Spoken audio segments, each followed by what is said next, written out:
கோவை மாவட்டம் ஆர்எஸ்புரம் பகுதியில் இயங்கி வரும் ஸ்ரீ நேரு வித்யாலயா மெட்ரிக் மேல்நிலைப் பள்ளியில் 60வது ஆண்டு விளையாட்டு விழா மிக சிறப்பாக கொண்டாடப்பட்டது. பள்ளியின் முதல்வர் ஸ்ரீமதி ஜி பங்கஜ் விழாவில் கலந்து கொண்ட அனைவரையும் வரவேற்று பேசினார்.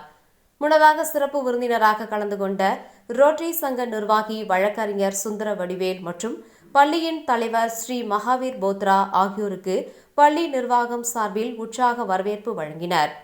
அதனைத் தொடர்ந்து விளையாட்டு விழாவில் கலந்து கொண்ட சிறப்பு விருந்தினர்கள் தேசிய கொடியையும், பள்ளியின் துணைத் தலைவர் ஸ்ரீ கமலேஷ் பாப்னா மற்றும் பள்ளியின் இணை பொருளாளர் நிஷாந்த் ஜெயின் ஆகியோர் நலசங்க கொடியையும், எஸ்என்பி குளோபல் பள்ளியின் முதல்வர் சாம்சன் மற்றும் எஸ்என்பி பள்ளி முதல்வர் ஸ்ரீமதி ஜி பங்கஜ் ஆகியோர் பள்ளியின் கொடியையும் ஏற்றி மரியாதை செலுத்தினர்.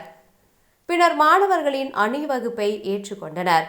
விழாவின் சிறப்பு நிகழ்ச்சியாக மாணவ மாணவியரின் யோகா, இசைக்குழு அணிவகுப்பு, கூட்டு உடற்பயிற்சி, கண்கவர் கலை நிகழ்ச்சிகள் நடைபெற்றதை கண்டு ரசித்தனர்.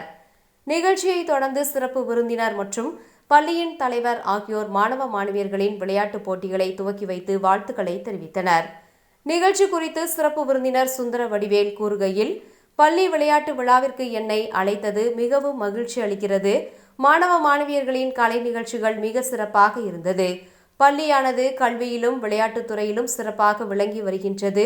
எனவே பள்ளியின் தலைவருக்கும் பள்ளி நிர்வாகத்திற்கும் எனது மனமார்ந்த வாழ்த்துக்களை தெரிவித்துக் கொள்கிறேன் என்று கூறினார். நிகழ்ச்சியில் மாணவ மாணவியர்கள், பெற்றோர்கள், ஆசிரியர்கள் உள்பட ஏராளமானோர் கலந்து கொண்டனர்.